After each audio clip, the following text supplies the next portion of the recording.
দেশের জনসংখ্যা ১ কোটিতে রাখার সিদ্ধান্ত নিতে আগামী ১৪ জুন ইউরোপের দেশ সুইজারল্যান্ডে হবে গণভোট। দেশটির ডানপন্থী দল এসভিপির দেওয়া এই প্রস্তাব পাশ হলে ইউরোপীয় ইউনিয়নের সঙ্গে সুইজারল্যান্ডের সম্পর্ক এবং অর্থনীতিতে ব্যাপক প্রভাব পড়তে পারে বলে আশঙ্কা বিশেষজ্ঞদের।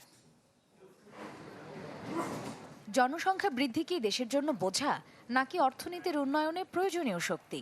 এই প্রশ্নের উত্তর খুঁজতেই গণভোটে যাচ্ছে সুইজারল্যান্ড।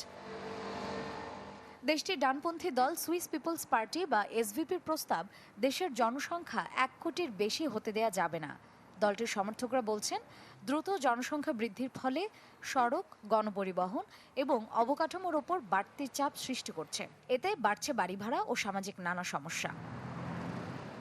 গেল বছর দেশটির জনসংখ্যা দাঁড়িয়েছে ৯১ লাখে। ২০০২ সালে ইউরোপীয় ইউনিয়নের সঙ্গে অবাধ চলাচল চুক্তি কার্যকর হওয়ার সময় এই সংখ্যা ছিল ৭৩ লাখ।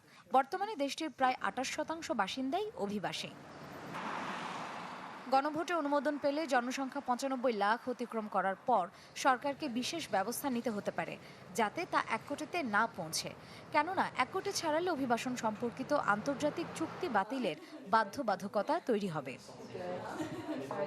গণভোটের প্রস্তাবে এরই মধ্যে ব্যবসায়ী ও শিল্প মহলে দেখা দিয়েছে চরম উদ্বেগ। কেননা বিদেশি দক্ষ কর্মী নিয়োগ সীমিত হয়ে গেলে হোটেল, রেস্তোরাঁ ও অন্যান্য খাতে শ্রমিক সংকট দেখা দিতে পারে। এছাড়া দেশটিতে বয়স্ক জনসংখ্যার হার বেড়ে গেলে কর্মক্ষম মানুষ পেতে সংকটে পড়তে হতে পারে। এর আগে সবশেষ জনমত জরিপে দেখা গেছে জনসংখ্যা নিয়ন্ত্রণে এসভিপির এই প্রস্তাবের পক্ষে রয়েছেন ৪৭% ভোটার আর বিপক্ষে ৫২%। ফলে গণভোটের ফলাফল নিয়ে অনিশ্চয়তা রয়েই গেছে।